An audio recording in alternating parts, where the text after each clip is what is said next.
Hello all welcome to weekend vlog. So ఈ weekend అయితే మేము సుబ్రహ్మణ్య స్వామి గుడికి వచ్చామన్నమాట. ఈ టెంపుల్ వ్యూ చూస్తే మీకు తెలిసిపోయి ఉంటుంది అండ్ తమిళలో కూడా చూసుంటారు. ఇది వచ్చేసి మనకి మలేషియాలో బటు కేవ్స్ దగ్గర సుబ్రహ్మణ్య స్వామిది ఉంటుంది కదా గుడి, ఆ గుడి అనమాట. చాలా ఫేమస్, వరల్డ్లోనే లార్జెస్ట్ సుబ్రహ్మణ్య స్వామి టెంపుల్ అనమాట ఇది. అండ్ ఈసారి అయితే మనం సుబ్రహ్మణ్య స్వామి విగ్రహాన్ని దర్శించుకోలేకపోయాము, ఎందుకంటే అక్కడ ఏదో సంథింగ్ కన్స్ట్రక్షన్ వర్క్ జరుగుతుంది. ఇదేంటంటే మొత్తం లైమ్ స్టోన్తో ఫామ్ అయిన కొండ అనమాట. ఆ కొండలో ఆల్మోస్ట్ అందరికీ తెలిసే ఉంటుంది, బట్టు కేవ్స్లో సుబ్రహ్మణ్య స్వామి గుడి చాలా ఫేమస్. యూట్యూబ్లో కూడా చాలా వీడియోస్ ఉన్నాయి. మేము ఇక్కడికి ఆల్రెడీ లాస్ట్ ఇయర్ వచ్చామన్నమాట. లాస్ట్ ఇయర్ నేను ఈ గుడికి వచ్చినప్పుడు అనుకున్నాను, మేము మలేషియా ట్రిప్కి వచ్చినప్పుడు ఈ గుడికి విజిట్ చేసాము. అండ్ కరెక్ట్గా ఎగ్జాక్ట్గా 1 ఇయర్కి మళ్ళీ నేను ఈ గుడికి వచ్చాను. నేను ఇక్కడికి వచ్చినప్పుడు అనుకున్నాను అనమాట, మా హస్బెండ్కి అప్పుడు మలేషియా కానీ సింగపూర్ కానీ జాబ్ రావాలి అని అనుకుంటూ ఉన్నాము. సో నేను అప్పుడు ఈ దేవుడి దగ్గర అనుకున్నాను వెళ్ళినప్పుడు, మా హస్బెండ్ కోరుకున్నట్టుగా తనకి జాబ్ రావాలి అని చెప్పి. సో అదైతే జరిగింది. అండ్ అంతే విధంగా మేము కరెక్ట్గా 1 ఇయర్లో మలేషియాలో జాబ్ రావటం, ఇక్కడికి మూవ్ అవటం ఇదంతా జరిగిందనమాట.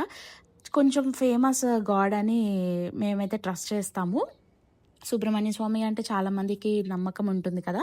మలేషియాలో కూడా చాలామంది తమిళ్స్ ఈ గుడిని బాగా నమ్ముతారు. అండ్ సుబ్రహ్మణ్య స్వామి వాళ్ళకి ఇంకా బాగా పూజిస్తారనమాట. ఆ నమ్మకం అనేది చాలా ఎక్కువగా ఉంటుంది ఇక్కడ. అండ్ ఇక్కడ వచ్చేసి 2 గుళ్ళు ఉంటాయి. ఈ గుహలోనే 2 గుళ్ళు ఉంటాయన్నమాట. ఒకటి సుబ్రహ్మణ్య స్వామి గుడి ఉంటుంది, అండ్ అలాగే శ్రీవల్లి సమేతంగా ఉన్న సుబ్రహ్మణ్య స్వామి 2 గుళ్ళు ఉంటాయన్నమాట ఒకే చోట. అక్కడే కొంచెం డిస్టెన్స్లోనే ఉంటాయి. గుళ్ళు మాత్రం చాలా బాగుంటాయి, లోపల చాలా ప్రశాంతంగా చల్లగా ఉంటుంది. ఎప్పుడు ఆ లైమ్ స్టోన్లోంచి వాటర్ కారుతూ ఉంటాయి. సో లోపల గుహ లోపలంతా కూడా వాటర్గానే తడిగా ఉంటుంది ఇక్కడ. అండ్ ఇక్కడ వీళ్ళు ప్రతి సుబ్రహ్మణ్య స్వామి పుట్టినరోజు ఇంకా చాలా అంటే చాలా ఫేమస్గా సెలబ్రేట్ చేసుకుంటారు, చాలా గ్రాండ్గా సెలబ్రేట్ చేస్తారన్నమాట. అప్పుడు ఇంకా తమిళ్స్, ఇండోనేషియా వాళ్ళు, చైనీస్, అసలు ఇంకా రిలీజియన్తో సంబంధం లేకుండా ప్రతి ఒక్కళ్ళు వచ్చి ఇక్కడ సెలబ్రేషన్స్ చేసుకుంటారు. అండ్ చాలా బాగుంటుంది. దాన్ని తాయిపూసం అంటారు ఇక్కడ మలేషియాలో. సో ఒకవేళ ఆ టైంకి మేము రావటం కుదిరితే నేను ఆ వీడియో కూడా మీకు బ్లాగ్ క్రియేట్ చేస్తాను ఆ రోజు ఒకవేళ మేము వస్తే. అండ్ గుడి మాత్రం చాలా ప్రశాంతంగా ఉంటుంది, చాలా చల్లగా ఉంటుంది లోపల, గుహ లోపలంతా కూడా.